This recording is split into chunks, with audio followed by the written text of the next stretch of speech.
Yang pertama ada great man theory, atau yang dikenal sebagai teori orang hebat, membuat asumsi bahwa sifat kepemimpinan dan bakat-bakat kepemimpinan dibawa semenjak orang tersebut dilahirkan. Teori ini berkembang pada abad 19.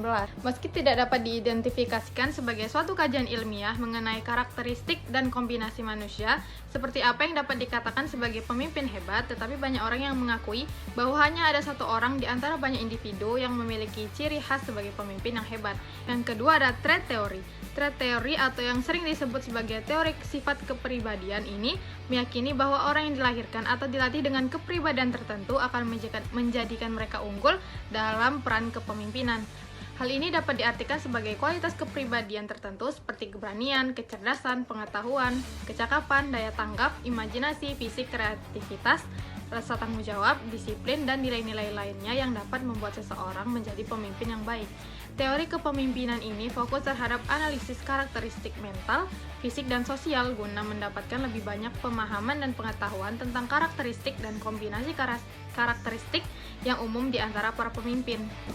Yang ketiga ada kontingensi teori, atau yang disebut sebagai teori kontingensi menganggap bahwa tidak ada cara yang paling baik untuk memimpin dan menyatakan bahwa setiap gaya kepemimpinan harus didasarkan pada situasi dan kondisi tertentu. Atas dasar teori kontingensi ini, seseorang mungkin dapat berhasil tampil dan memimpin dengan sangat efektif pada suatu kondisi, situasi, dan tempat tertentu. Namun, kinerja kepemimpinan berubah sesuai dengan situasi dan kondisi yang ada apabila kepemimpin tersebut dipindahkan ke situasi dan kondisi lain atau faktor lain ketika tempat di sekitarnya berubah pula. Nah, yang keempat ada teori gaya dan perilaku. Teori kepemimpinan yang berdasarkan gaya dan perilaku disebut sebagai kebalikan dari the great man theory. Teori berdasarkan gaya dan perilaku menyatakan pemimpin hebat itu dibuat, bukan dilahirkan. Teori kepemimpinan ini fokus pada tingkat dan tindakan seorang pemimpin, bukan pada kualitas mental atau sifat atau karakter bawaan dari orang tersebut. Teori ini juga menyebutkan seseorang dapat belajar dan berlatih untuk menjadi pemimpin melalui ajaran, pengalaman, dan pengamatan yang baik. Teori ini menunjukkan bahwa sifat kepemimpinan yang efektif merupakan hasil dari 3 keterampilan utama yang dimiliki oleh individu, yaitu keterampilan berupa keterampilan teknis, manusiawi, dan konseptual. Yang kelima ada behavioral theories, yang merupakan reaksi atas trait theory. Teori perilaku ini menghadirkan sudut pandang baru mengenai kepemimpinan. Teori ini memberikan perhatian kepada perilaku para pemimpin itu sendiri daripada karakteristik mental, fisik, dan sosial pemimpin tersebut. Teori ini menganggap bahwa keberhasilan seseorang pemimpin ditentukan oleh perilakunya dalam melaksanakan fungsi-fungsi kepemimpinan, dan perilaku tersebut dapat dipelajari atau dilatih. Selain itu, teori ini menganggap bahwa kepemimpinan yang sukses adalah kepemimpinan yang didasarkan pada perilaku yang dapat dipelajari. Yang keenam ada teori servant, atau dalam bahasa Indonesianya yaitu pelayan. Pertama kali diperkenalkan pada awal tahun 1970. Teori ini meyakini bahwa seseorang pemimpin yang baik adalah pemimpin yang bertugas untuk melayani, menjaga, dan memelihara kesejahteraan fisik serta mental pengikut atau anggotanya. Gaya kepemimpinan ini cenderung fokus untuk memenuhi kebutuhan pengikut dan membantu mereka menjadi untuk lebih mandiri dan berwawasan luas. Pada teori ini, pemimpin yang baik juga diharuskan bisa bersimpati dan dapat meredakan kecemasan yang berlebih dari para pengikutnya. Maka itu, fungsi kepemimpinan diberikan pada seseorang yang dasarnya memiliki jiwa pelayan atau melayani. Teori ini menunjukkan bahwa tugas orang pemimpin adalah untuk berkontribusi pada kesejahteraan orang lain sebagai bentuk pertanggungjawaban sosial. Nah, yang ketujuh ada teori transaksional yang berasal dari kata transaksi. Teori ini menggambarkan suatu gaya kepemimpinan yang berdasar pada perjanjian atau kesepakatan yang dibuat seseorang dengan orang lain.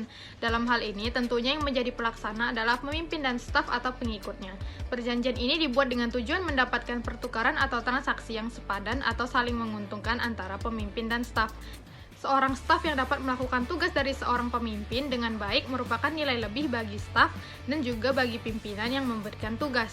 Ketika tugas tersebut diselesaikan dengan baik, seseorang pemimpin akan memberikan apresiasi berupa tunjangan, bonus, kenaikan gaji, kenaikan posisi, dan lain sebagainya.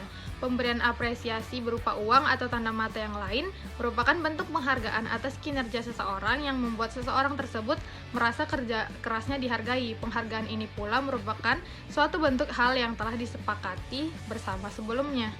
Nah, yang kedelapan ada teori transformasional yang memiliki arti umum perubahan. Teori kepemimpinan transformasional merupakan teori yang mengarah pada istilah memanusiakan manusia. Teori ini mengedepankan pendekatan personal pemimpin kepada staf atau bawahan, dapat juga organisasi dalam rangka membangun semangat, mengubah kesadaran, serta memberikan inspirasi demi mencapai tujuan bersama tanpa merasa ditekan maupun tertekan, bahkan mampu memotivasi setiap anggotanya. Gaya kepemimpinan transformasional selalu ingin mengelola lembaga atau organisasi yang dipercayakan kepadanya dengan lebih efektif dan efisien. Selanjutnya ada macam-macam gaya kepemimpinan. Satu, kepemimpinan demokratis. Kepemimpinan demokratis adalah pemimpinan yang dalam membuat keputusan berdasarkan masukan-masukan yang diterima dari orang yang dipimpinnya. Masa yang dipimpin dapat menyuarakan pendapat mereka secara bebas. Dengan masukan yang diberikan, pemimpin dapat melihat masalah dari sisi yang berbeda, sehingga dapat mengidentifikasi masalah dan menyelesaikan masalah yang sebenarnya. 2. Kepemimpinan otoriter. Pemimpin dengan gaya ini merupakan pemimpin absolut. Gaya kepemimpinan ini bisa dilihat dari cara seorang pemimpin mengambil keputusan tanpa memikirkan orang yang terdampak keputusan yang diambil. Selain itu, kebebasan berpendapat orang yang dipimpin pun sangat terbatas, hampir tidak ada. Biasanya, ia mengandalkan rasa takut atau proses pendisiplinan yang kuat.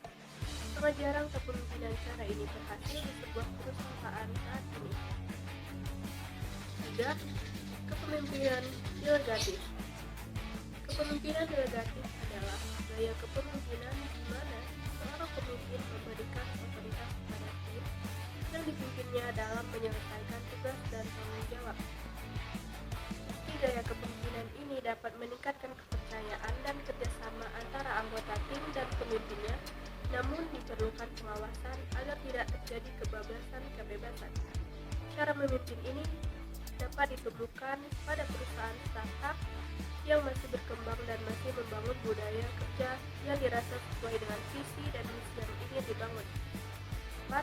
Kepemimpinan strategis. Gaya kepemimpinan strategis menempatkan dirinya antara tugas atau tujuan yang harus dicapai dan kesempatan untuk berkembang dari tugas yang diberikan. 5. Kepemimpinan transaksional.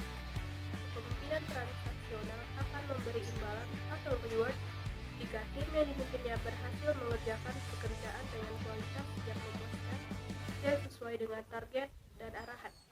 Imbalan bisa berupa insentif tambahan seperti makanan atau uang untuk memotivasi tim yang dipimpinnya. 6. Kepemimpinan transformasional.